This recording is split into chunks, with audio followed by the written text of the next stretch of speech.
GST సంస్కరణలను స్వాగతిస్తూ AP assembly తీర్మానం చేసింది. ఈ సందర్భంగా జీఎస్టీ సంస్కరణలపై చర్చ జరిగింది. సందర్భంగా జీఎస్టీ సంస్కరణలపై ప్రధాని మోదీ ప్రకటనను డిప్యూటీ సీఎం పవన్ కళ్యాణ్ స్వాగతించారు. రాష్ట్ర ఆదాయాలకు ఇబ్బందిగా ఉన్న ఈ చారిత్రాత్మక సంస్కరణలకు మద్దతు తెలిపిన తొలి రాష్ట్రం ఏపీనే అని గుర్తు చేశారు. సీఎం చంద్రబాబు మాట్లాడుతూ జీఎస్టీ రెండో తరం సంస్కరణల అమలు గేమ్ చేంజర్ గా మారిందన్నారు. సంస్కరణలకు తానెప్పుడు ముందుంటానన్నారు. అభివృద్ధి జరిగితే సంపద సృష్టితో ప్రభుత్వానికి ఆదాయం వస్తుందని, ప్రభుత్వానికి ఆదాయం వస్తేనే సంక్షేమం, అభివృద్ధి జరుగుతుందని స్పష్టం చేశారు. సంపద సృష్టించని వారికి సంక్షేమం ఇచ్చే అధికారం లేదని తేల్చి చెప్పారు. సహకారం అందించింది. ఇటీవల కాలంలో జీఎస్టీ పన్నుల విధానంలో చోటు చేసుకున్న అతిపెద్ద సంస్కరణలలో ఒకదానికి రాష్ట్ర ప్రతినిధిగా బాధ్యత వహించడం నాకు చాలా గర్వకారణంగా ఉంది.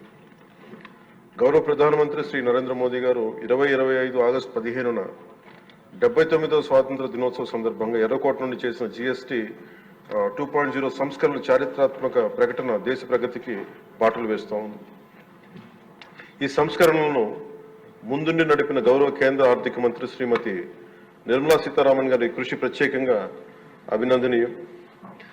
జీఎస్టీ మండలి 56వ సమావేశంలో వాటిని ఆమోదించింది.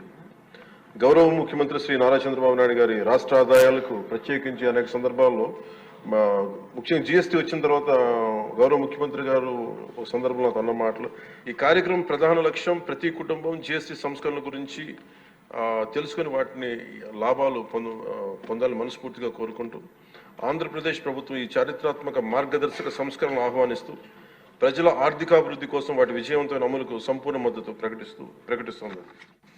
నేను మొట్టమొదటిసారిగా సిఎస్టీ చూశాను. అప్పుడు కమర్షియల్ ట్యాక్సెస్ అన్నీ ఉండేటివి.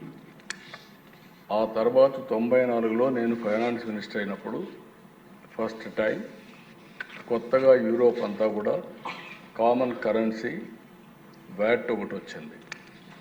దాన్ని అధ్యయనం చేయడానికి గవర్నమెంట్ ఆఫ్ ఇండియా ఒక కమిటీ వేసి గ్రూప్ ఆఫ్ చీఫ్ మినిస్టర్స్ని వివిధ దేశాలు యూరోప్ అంతా తిరిగి రమ్మని చెప్పి మమ్మల్ని పంపించారు. అప్పుడు స్టడీ చేశాం. అది వాల్యూ అడిషన్ ట్యాక్స్ వచ్చింది.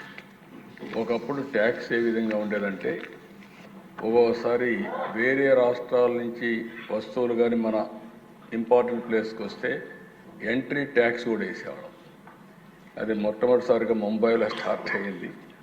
2002లో వాజ్పేయి గారు ప్రధానమంత్రిగా ఉన్నప్పుడు జీఎస్టీ తీసుకురావాలని ఆలోచన చేశారు.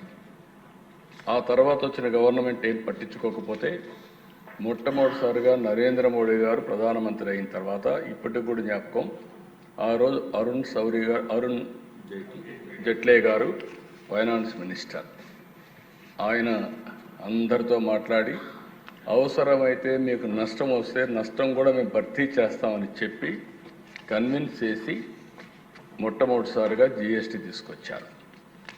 ఆ జీఎస్టీ వచ్చిన తర్వాత దిశ ఒక గేమ్ చేంజర్గా తయారైంది. అవన్నీ నేను చూపిస్తాను.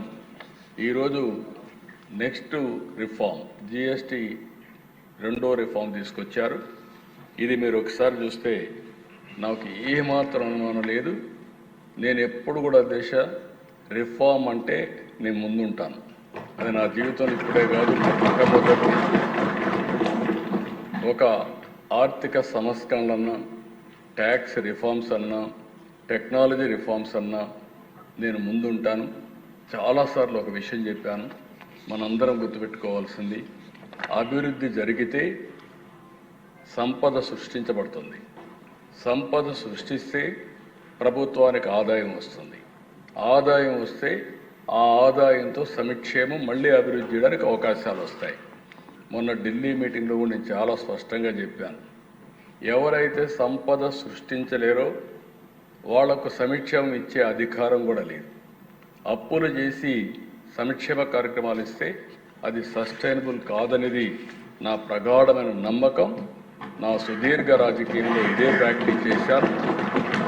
అందుకే ఈ రిఫార్మ్ వస్తే మా ఫైనాన్స్ మినిస్టర్ గారు, మా ఫైనాన్స్ సెక్రటరీ గారు అందరూ వచ్చి, సార్ మనకు నష్టం వచ్చేస్తుంది, చాలా ఇబ్బందులు వస్తాయి, ఆర్థికంగా ఇబ్బందులు పడతామంటే ఆర్థిక ఇబ్బందుల తర్వాత ఫస్ట్ దేశం రాష్ట్రం ముఖ్యం, మనం అంతా కూడా లాంగ్ టర్మ్ రిఫార్మ్ చూడాలి. It will be A game changer.